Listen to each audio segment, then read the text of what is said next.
Encounter is brought to you by the Broome County Council of Churches, where we connect compassion with needs as we inspire growth with dignity. You'll find us in special places throughout the community. For those who remain hungry, we provide meals. For those who are challenged, we build wheelchair ramps. We comfort those who are ill, minister to those who are confined, and we remain an advocate for change and understanding on behalf of every element of our community. Connect and inspire. Encounter the Broome County Council of Churches. Good morning, I'm Jeff Kellam, your host today on Encounter. I'm the Parish Associate at the Union Presbyterian Church in Endicott. So, for the benefit of the radio listeners who can't see my tie, I'm wearing a Habitat for Humanity tie today. As an introvert, this seems kind of hideous. It's a great tie. But my wife says that it's eye-catching, as am I. So with that kind of introduction, obviously we're going to be talking about Habitat for Humanity today. We're going to be talking about the Broome County affiliate, the Broome County Habitat for Humanity, including work in Tioga County. So our guests are Amy Winans, who's the Executive Director, and Joe Becker, who is a Habitat for Humanity homeowner. So we've got lots to talk about because you've got a fundraising thing coming up soon. The Bosse's house, and we'll define what that means, is almost finished? Almost done. And then we want to talk to Joe about the experience of being a Habitat for Humanity homeowner, about going through the process of being selected, buying the home, and what it means to you to be in a neighborhood, in a safe, affordable home. A couple of things that we should dispel right away. One is that Jimmy Carter did not found Habitat for Humanity. He did not. He's a good friend. Yes, and he's still working in his 90s. He still is working, but it was his good friend Millard Fuller in the 70s. And this is not the president, Millard Fillmore. This is Millard Fuller. Yes. And if you have a dollar and a dream, you can make it happen by the love of people. Right. And that's where it started. It started on a farm with this amazing idea. And here we are all these years later. So Jimmy Carter, the peanut farmer who grew up in Americus, Georgia, or at least operated his farm there, was in the neighborhood of Clarence Jordan, who started the Koinonia community, and that's where Millard Fuller got his idea.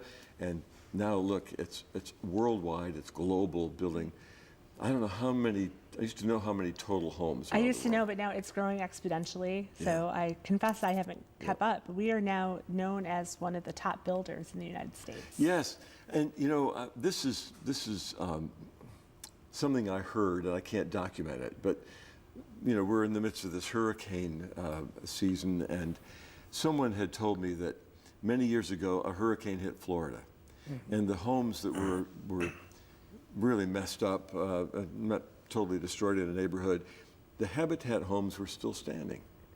And they said, why? And they said, well, a Habitat volunteer believes that if one nail will hold something down, 7 will hold it down even better. And so, because they were built by volunteers who just wanted to hammer and hammer and hammer. And that's why we need your donations. Yeah, that's right, that's right.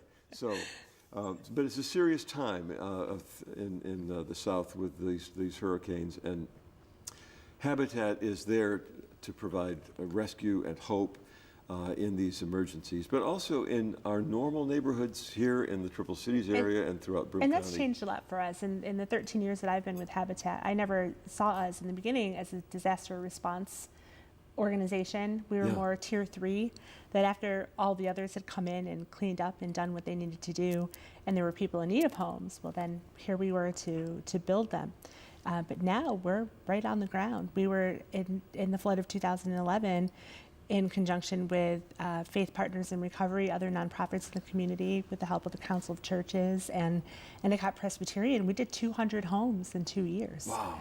And that is what's, I think, changed a lot.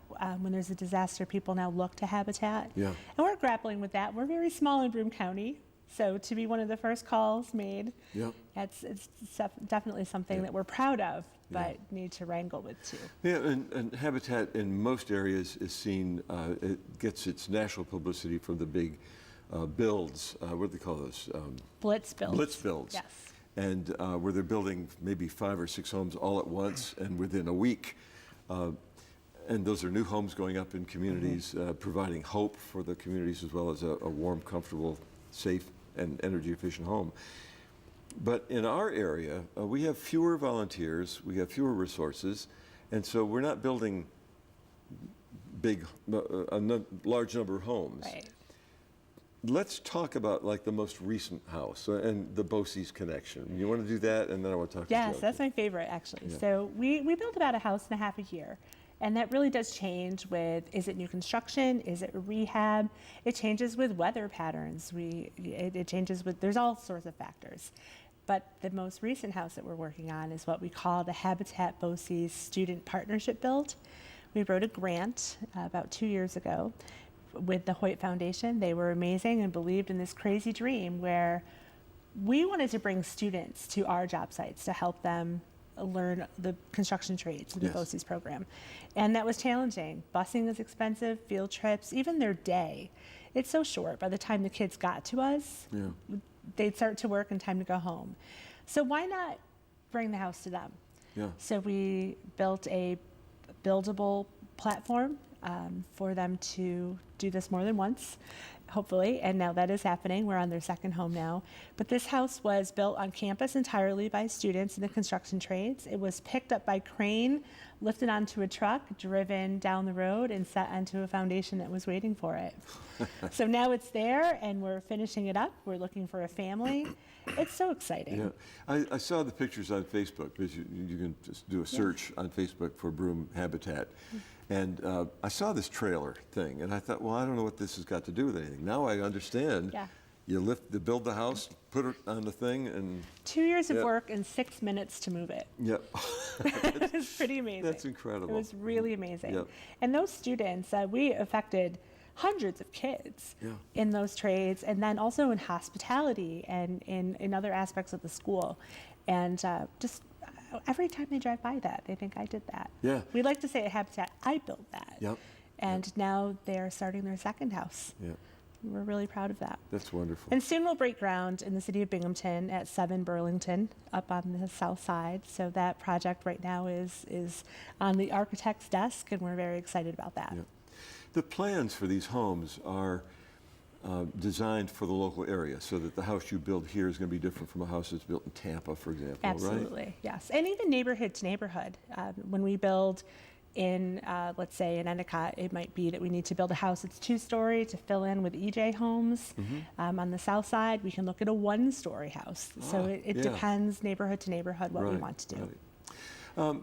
Joe, you are the owner of a Habitat home. When did you first hear about Habitat for Humanity? About several years ago, a friend of mine worked there, and we were talking one day. He goes, yeah, I have a Habitat house. And I said, well, what's that? He goes, well, I got a ranch-style house, got my own basement, I got all this stuff.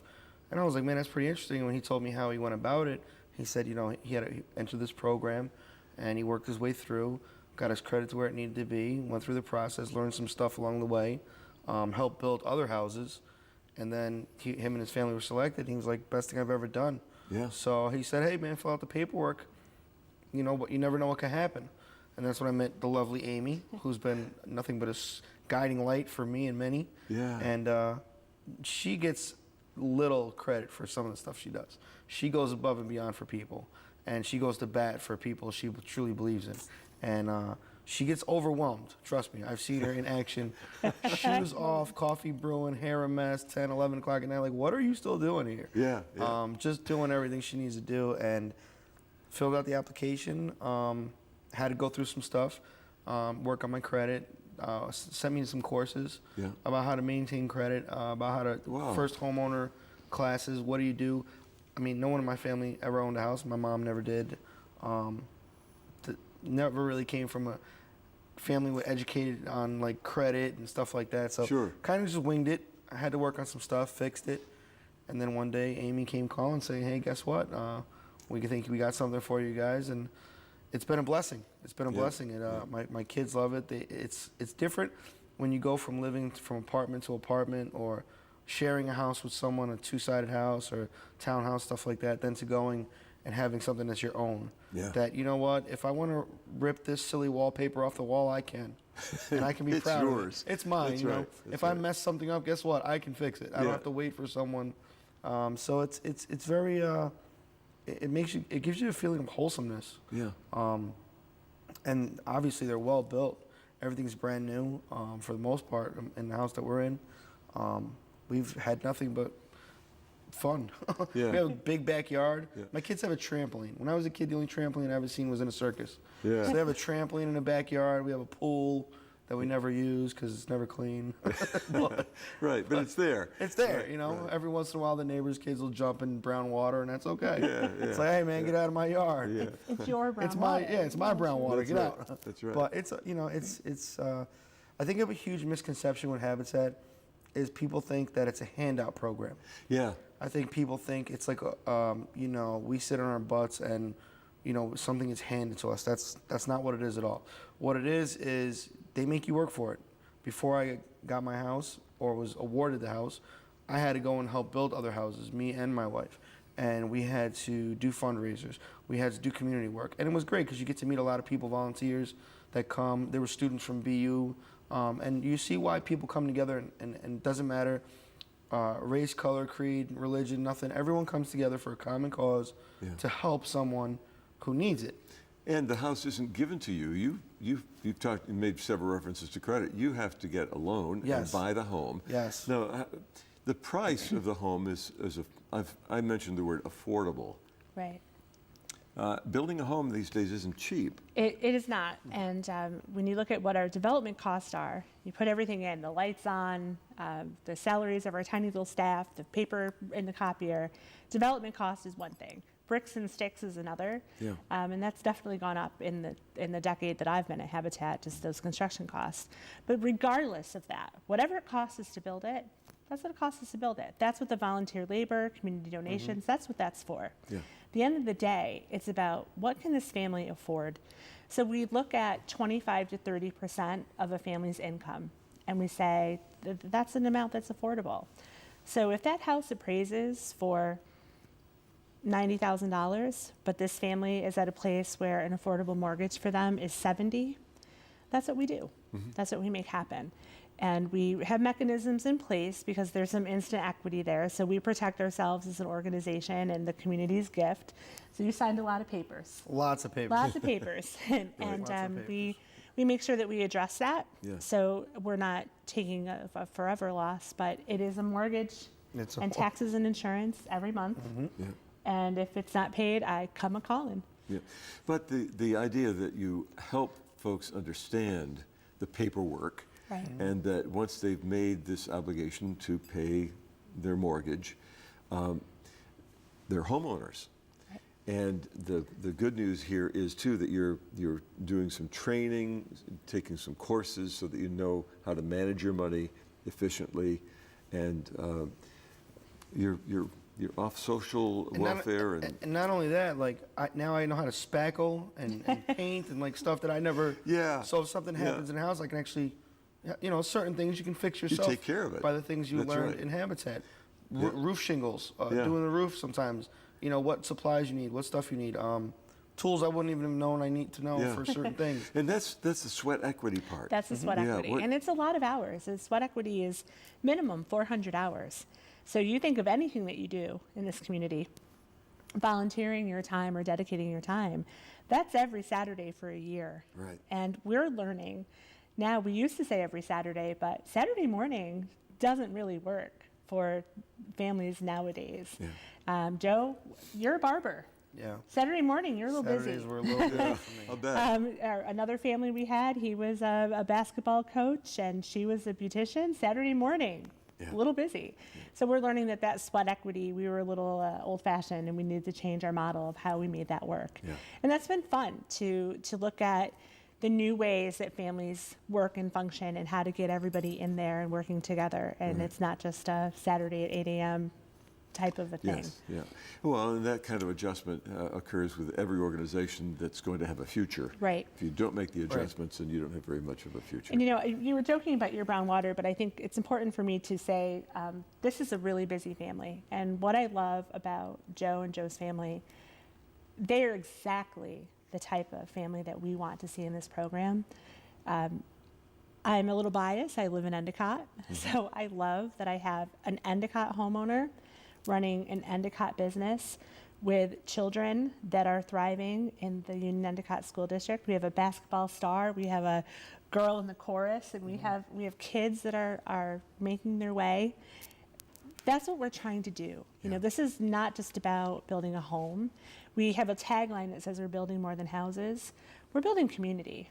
And what an example of community we have in Mr. Becker. So we're really proud of what he's done. Mr. Becker is Joe Becker. He is Becker the barber. He's also a stand-up comedian who happens to be sitting down right now. Yes, sir. And Amy, a homeowner, Habitat Homeowner, and Amy Winans is the executive director of Broome County Habitat for Humanity. Now, there's a fundraiser coming up called Raising the Roof with Laughter, and that's where Joe comes in, I suppose. Let's talk about the transition. Raising the Roof used to be this thing at the forum with auctions and that kind of thing. Yeah. So now, it's coming up when? Give us details. It's October 25th, and this year it will be at the Holiday Inn Arena in downtown Binghamton. Raising the roof is always the goal. Raise some money, raise a roof. Right. We're just changing it up. Instead of doing the same thing every year, we're going to mix it up a little bit. So this year it's Raising the Roof with Laughter. We have invited a local young lady, Erica Spira, whose Very father. funny. Yeah. Yeah. She's very funny. She's great. She's funny. She's going to come. She's from 607 Comedy out of New York City. She's going to bring some friends along and perform for us. We'll have a dinner. And our intro guy, I've asked that Joe come and humor us, but also really tell his story. I'll speak for you and say that I hope that this opportunity has allowed him to thrive in his business, but also explore some of the lighter side of life, too. Sure, sure. So $50, a great dinner, a great time. It's our annual signature fundraising event, and it's always a blast. That's wonderful. So the date again is October 25th, 5:30 to 8:30. It's business casual. Come right from work. Enjoy yourself. Great. And we'll have. I promise, it'll be a great time. It's a really good cause. It really is, and a lot of people come out and they show their faces and they support, and it's actually really fun. Yeah. It's one of the parts of the year that I look forward to because you see some of the volunteers that come that you haven't seen for some time. Some of the sponsors come out, and everyone's really nice. Everyone's really out there to have a good time. Sure. Enjoy some food, tell some stories. You know, maybe you hammered your finger with a nail by accident on one of the work sites. Not too many people, but I happened to me. I snagged a nail one day. Yeah. But you know, it's just good to be around good people, and again, supporting a good cause. And you know, Habitat, like I said, Amy goes above and beyond. Yeah. So this is her nugget. This thing.